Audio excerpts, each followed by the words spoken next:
I apologize for how frightening this next shot's going to be. Good Lord. So this is Jonathan Cahn. Cahn! Messianic Jewish minister and author. Pastor Jonathan Cahn joins Frank Speech Thanks Out with a special message for America and Americans. America! You're watching Lindell TV. We're watching Lindell TV with the weirdest Nazi-esque bastardization of the American flag ever. Are these like, is there a star for every AG he thought he had? This is Jonathan Cahn. Many of you know me from writing The Harbinger, the Book of Mysteries, The Paradigm, The Oracle, and my... No, we really don't. But now we know you as the guy who's talking in a stormy sky over a pillow ad. Book, The Harbinger 2. But this... Wait a minute. How can you have a Harbinger 2? It's going to be a prophetic message. My friend Mike asked me to share one concerning America, even concerning the future. Well, a point of order, Mr. Chairman, if I'm not mistaken, all prophecies have to do with the future. Otherwise, it's a fucking story. Maybe I'm wrong. I don't know. Maybe I'm probably getting out over my skis. So you see this, you're either going to be celebrating Thanksgiving or you've just celebrated it. How about I just celebrated it and I'm still carrying the pumpkin pie? What's the origin of Thanksgiving? Harbinger 2 Electric Boogaloo. It begins, of course, with the Pilgrims. They were called the Separatists. The Church of England had broken away from the Roman Catholic Church, but had maintained many of the older forms. And a movement had risen to separate from it. They call themselves the Separatists. What a novel name. That's so funny. Weird. Those of the Separatists who would... You're right. And the audio I'm not fucking with their audio, by the way, just for the record. This is Lindell TV's own feed, and it's absolute shit. Be known as the Pilgrims. They established a congregation in England, but because of persecution, they decided to leave England and go to Holland. They went to Holland, but life wasn't easy there. But the clothes were nice, so they picked up their buckled hats and their weird collar things in Holland. And they were there for about 12 years, and finally they decided to leave the old world to go to the new world, establish a farming village in the north part of the colony of Virginia. Now at that time, Virginia stretched from Jamestown in the south to the Hudson River like New York City. They boarded 2 ships, one had to turn back, the other that made it was of course called the Mayflower. They arrived in the New World on November 11th. And the winds had forced them north, so they ended up in Cape Cod. Dude, this asshole is just reading from Wikipedia. Get to the prophecy, you prick. 2021, this year, this Thanksgiving, is the 400th anniversary of that celebration. And so it means that American civilization, as we know it, is just about 400 years old. What many people don't know is that Thanksgiving comes from the Bible. First, the giving of thanks. We're told to do that in the Bible. Second, the first sign of gratitude didn't appear in the fucking Bible. I mean, come on. God told the children of Israel to have a celebration of their harvest in the autumn, a feast, and it was called the Feast of Tabernacles in the Bible, and Thanksgiving is modeled after that pattern. No, that's a religious and social holiday that they stole from the pagans as the monotheistic religions moved north.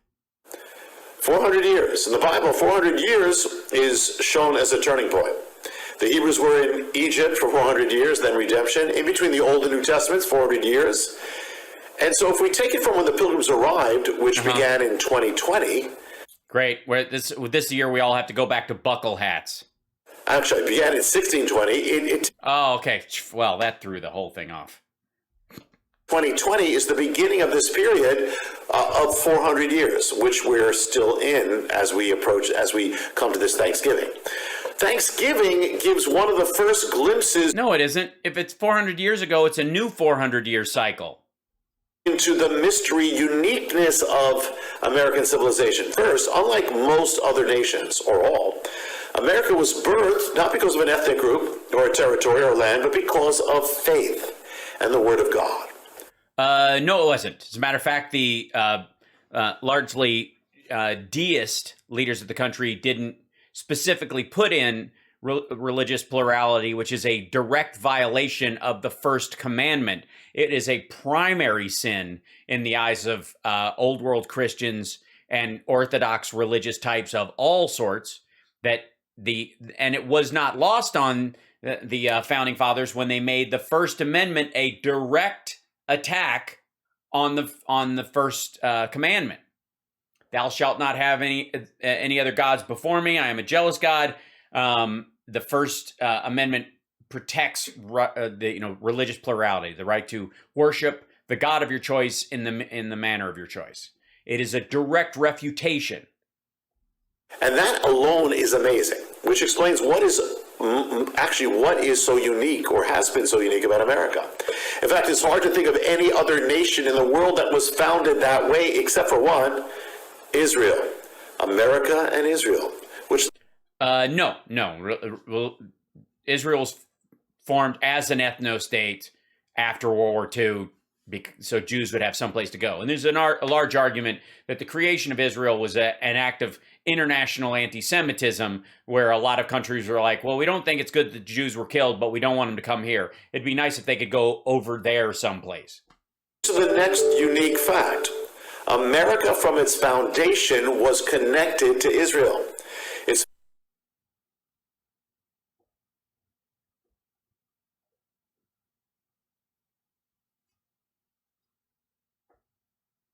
I need a calendar.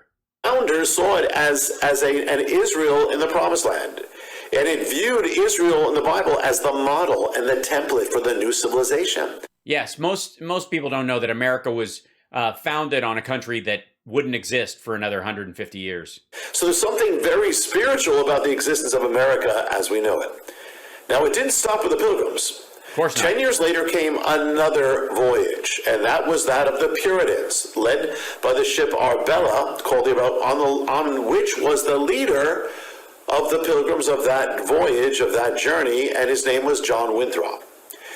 If Washington has been called the father of the nation, Winthrop could be called the grandfather. No, actually, he was a religious fanatic. Hold on one second, because Winthrop, Pilgrims, by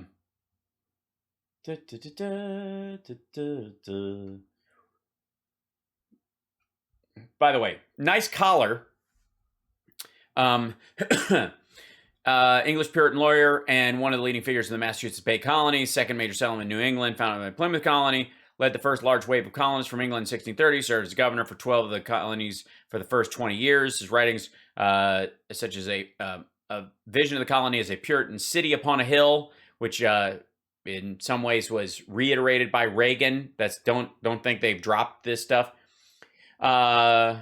Winthrop was born into a wealthy landowning merchant family. He trained in the law and became the lord of the manor of Grutton in Suffolk.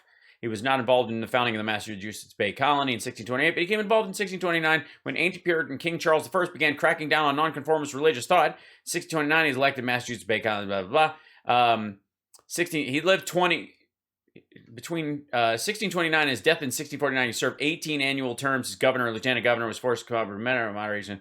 Clashing with the more conservative Thomas Dudley, the more liberal Roger Williams. Winthrop was a respected political figure. His attitude towards the government seems authoritarian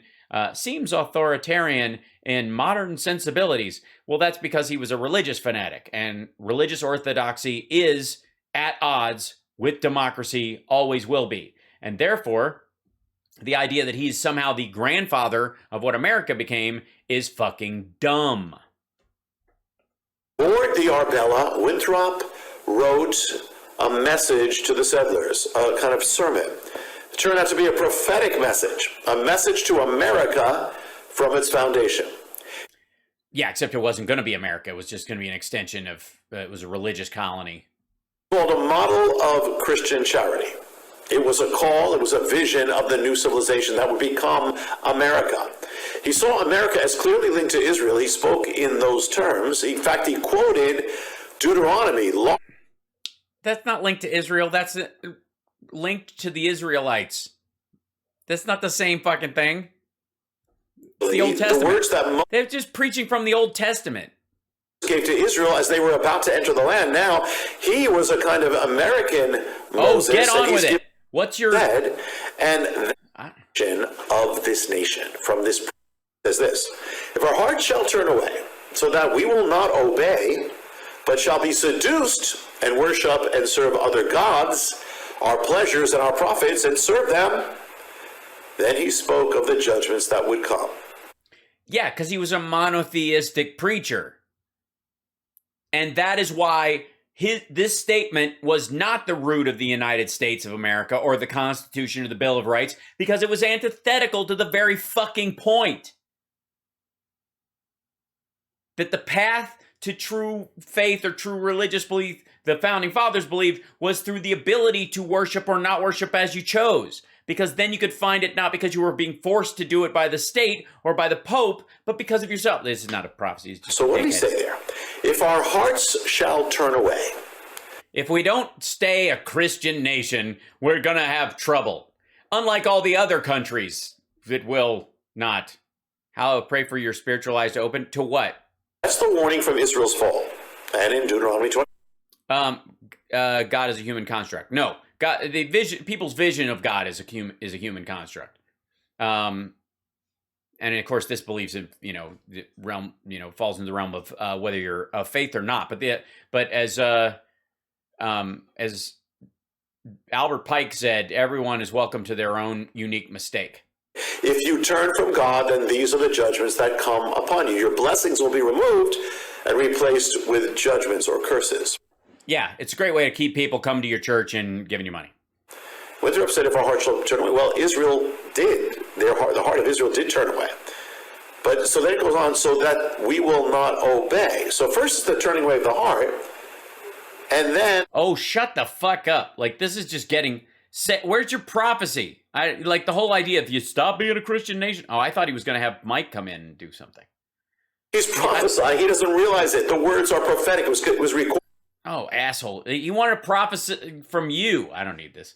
I wanted to see him give a prophecy about something. Oh, God.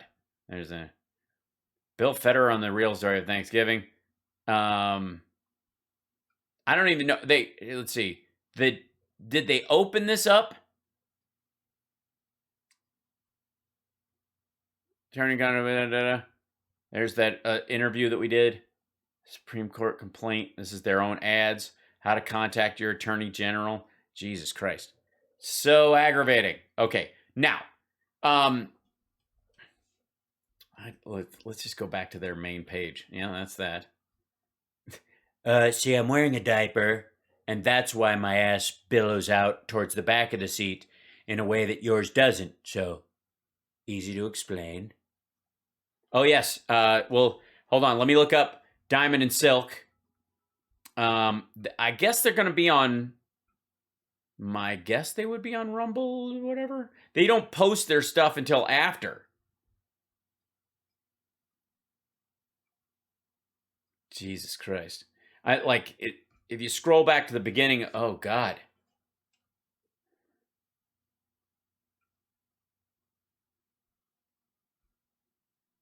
There's so many, he posted all this shit as we've been going on, and it's all still up in the order of it. So it's like counting the rings on a tree if you go to the site, because it starts with the absolute proof, and then the trailer, which is a half hour of it, and then him on Eric Metaxas, and then scientific proof, and then absolute interference, and then him at the Health and Freedom Conference trying to get everybody not to get vaccinated, not wear masks, and then absolute interference again, and then his speech in Texas, and then this Bleezy kid or whatever, this dude talking about Lindell and Kimmel, and he left it there, and him on Kimmel, and then his little help save our country speech, and then absolute 9-0, which we did all these. His personal lawsuit announcement, the rally in Richmond, him at the rally with, but oh God, with Dr. Frank, this weird dude. This looks like a character from a Swedish crime, like true crime series. Here, I'll do this one thing, but because we have two other things I want to get to today, but I'm just going to jump over and see if we have on here. Let's see. Diamond Silk, November 25th, and this had to be the 28th, so it's today. I don't know that they've posted it yet. Do y'all feel like they felt? That's what they posted today. This is kind of the running story about Kamala Harris saying, I'm not going to take it if Trump says so. I'll listen to the scientists. Nope. Subaru and our retailers love kids. That's why Subaru is the largest automotive donor to Make-A-Wish. Get a new Subaru, and Subaru will donate $250 to charity during the Share the Love event.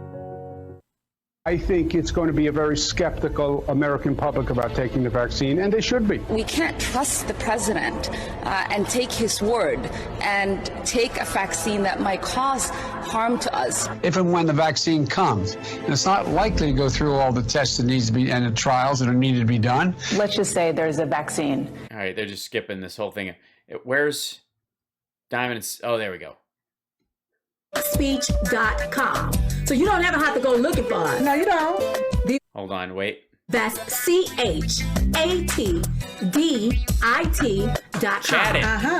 And don't forget about our weeknightly show on frankspeech.com. No. It comes on at 9 p.m. Central, 10 p.m. Eastern. That's frankspeech.com. So you don't ever have to go looking for it. No, you don't. No. These are the places that we're at. That's right. Now come join us. And make sure you follow us on these platforms. We want to see your face in a place.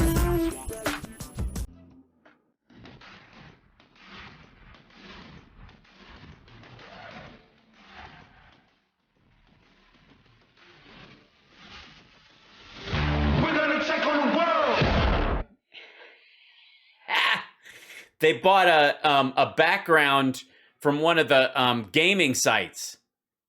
That background, you can buy that. Those are transitions you can buy from Getter. Jesus Christ. Yeah, that's their site for real.